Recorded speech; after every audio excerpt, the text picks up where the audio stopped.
There's this writing rule that I heard a long time ago, and it's kind of stuck with me.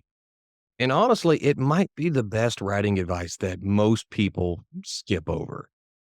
Have you ever read a story where the hero solves something and then suddenly all the tension just vanishes?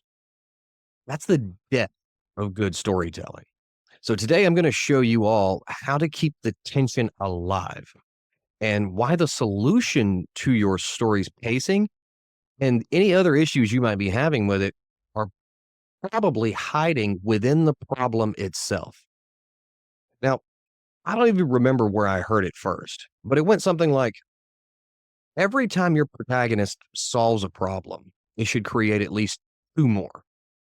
And the more I started paying attention to that as I was writing my books, the more I realized it's exactly right.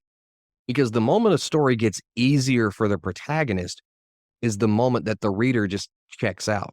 And you can feel it, even if you can't always explain why. Now, here's the thing a lot of writers, especially early on, they make the mistake of thinking that progress is what keeps the story moving forward, but it's not. It's tension, it's conflict, it's the churning momentum of things getting worse and more complicated or even spiraling so far out of control that you can't even imagine how your protagonist is going to pull it off. And that's what makes a reader turn the page. So, in a good story, every solution is just a more interesting problem in disguise. If your hero escapes the villains, great. But now they're lost in the jungle. Now they're out of supplies. And the person they were just trying to save doesn't trust them anymore. If your character finally finds the artifact he's been looking for, awesome. Too bad taking it triggers the centuries old curse, or gets their closest ally killed or captured, or alerts the people who have been coming for them where they are and now they're coming to kill them. You see the pattern here. It's in almost every single great movie we watch. Progress isn't about the protagonist getting closer to the end. It's more about digging the hole deeper and forcing them to decide how far they're willing to go to be able to crawl back out. And like I said, you see this in the best movies and books. I mean, let's take Die Hard, for example. Yes, it's a Christmas movie. It's not up for debate because it's practically a masterclass at escalation.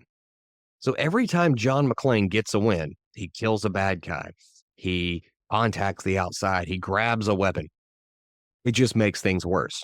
The terrorists, they get a little more organized. The FBI shows up and makes everything messier. The stakes just keep going up, up, up, not falling. It's the same principle that plays out in The Bourne Identity, in John Wick, in The Mummy. Victory doesn't close doors, makes them open, and then something worse walks through. So compare that to a story where the hero just succeeds.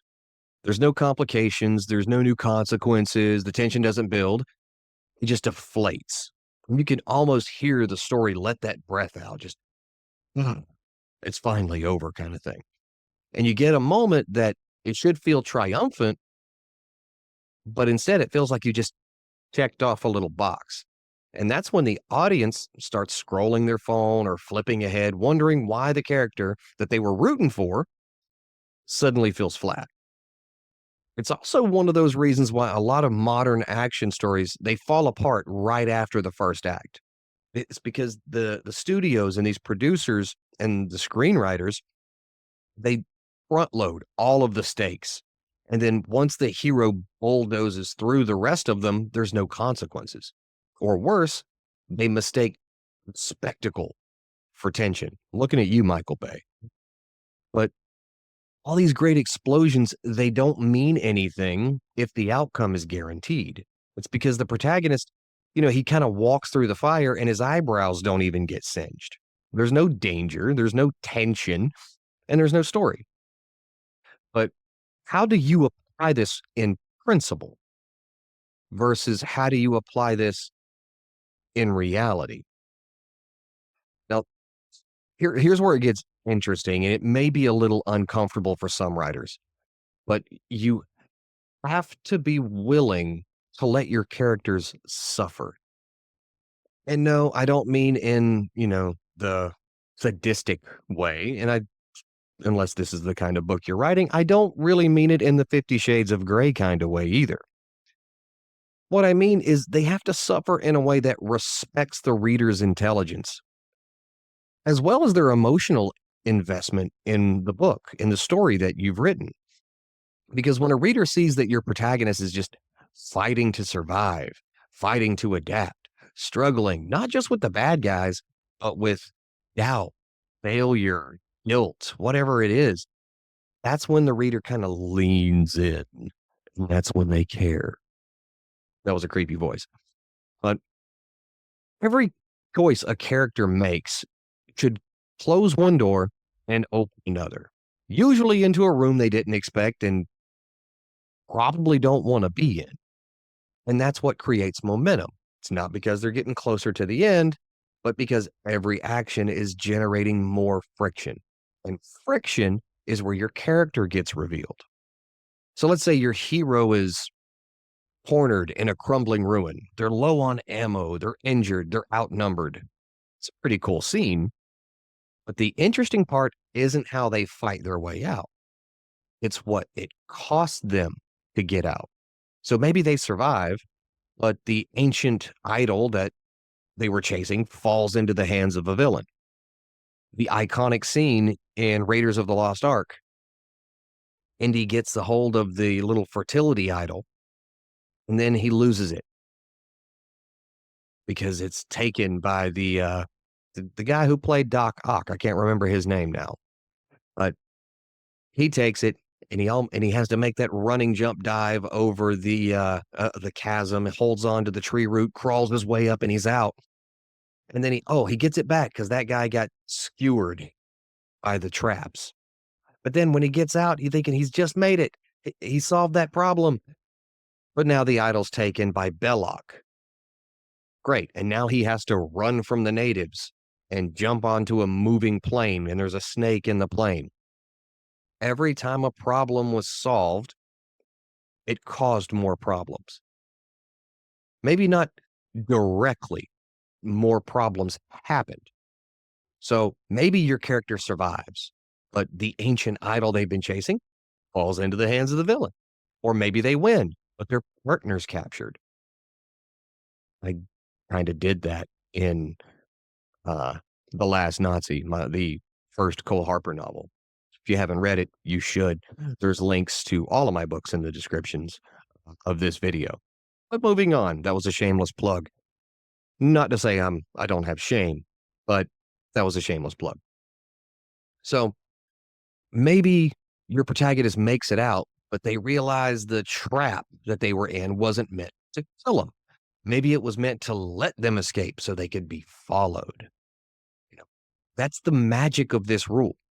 Every single solution comes laced with irony or consequences or some kind of revelation. And often the solution is buried in the problem itself.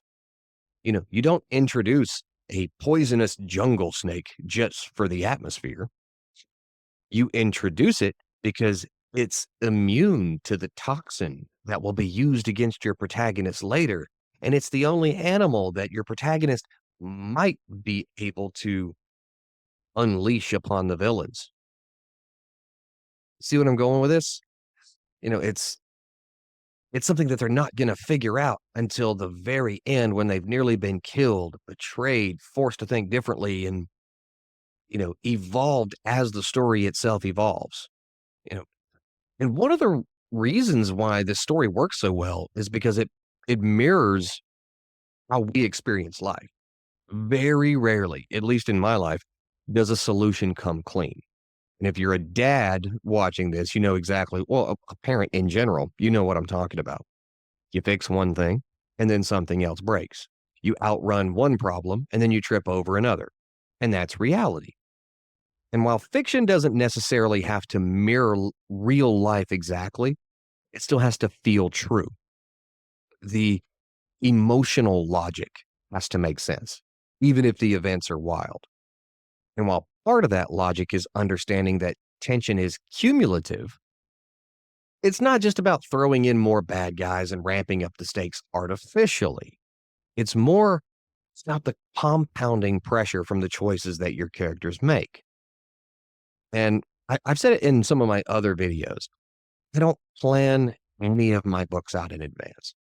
I don't map out the exact next path that the story's going to take. But I do know that once my protagonist makes a decision, something has to go wrong because I hate them, because I want the reader to care. And the only way to make them care is to keep making things harder in a way that feels earned. Sometimes when I'm stuck on a particular book or a particular scene, I ask, it's the same question over and over again. What is the worst thing that could happen right now? And I don't do it in a cartoonish way, not like a disaster movie kind of way. Well, the worst thing that could happen right now is a meteor comes in, strikes the earth. Well, that kind of screwed everything up and it has nothing to do with the plot. No, that's not what I'm doing. But I do it in a way that forces the protagonist to have to adapt again. And if that worst case scenario ends up being a problem caused by the last solution they found, then I know I'm heading in the right direction. So if you're working on a fiction story, whether it's your first novel or your 10th novel, stop thinking in terms of, okay, what happens next? And start thinking in terms of what goes wrong because of what just happened. Let your character win sometimes, sure. That win has to have a price tag attached to it. It has to cost them something. Make sure the win makes things harder, not easier. And that's how you organically build tension that doesn't just move the story forward, it'll drag the reader with it. Because at the end of the day, readers don't come to the stories for these clean solutions. They come for the struggle. I mean, that's why we watch reality TV, right? We want to see other people struggle in their drama. And, we come for the mess, for the grit. And it's why they stick around to see if the character that they're rooting for is going to make it, if they've got what it takes to claw their way through it. Because the truth is that every single good story, no, I'll take that back, great story is just a series of escalating problems. And the best ones, the ones we always go back to, they're the ones where the character only figures out how to win by going straight through the fire that they've been trying to avoid since page one. All right. But that's going to wrap it up for this video. I know I went a little long winded here, but I see this mistake so many times, and it is probably the only writing rule that I always remember whenever I'm writing, whether I'm writing my books or I'm ghostwriting a book for someone else. It's the only one that sticks. Why? Because it's the only thing that makes fiction feel real. All right. Now, if you like this video, I'm going to keep making them. If you didn't like this video, well, tough. I'm going to keep making them. And if you want to see more of them, you can click the like button. You can click that subscribe button. Matter of fact, no, you have to click the subscribe button. Not really. I'm not going to make you do it. I've got other stuff to do. But in the comments, I want you guys to tell me and point out some other good examples because look, I've seen a lot of movies. I've read a lot of great books, but you guys may have seen some or read some that I haven't yet that does a great job of describing just this. An obvious one is the Lord of the Rings series and the Hobbit series. It does a great job of this. But if there's more, or if there's some that you just recently noticed, let me know in the comments. Also, if you're a writer and you're struggling with how to do this, let me know in the comments. I read every single comment and I do my best to answer every single comment, which is pretty easy because, I mean, let's face it, I don't have a real job. I'm a writer. But that's going to do it for this video. Thank you for watching. Thank you for listening. Thank you for taking the time to listen to me go long winded and listening to a voice that was probably go better without this face. What do they say? It's a face that's made for radio. That's why I write and I don't do TV. All right. I'll see you guys on the next one.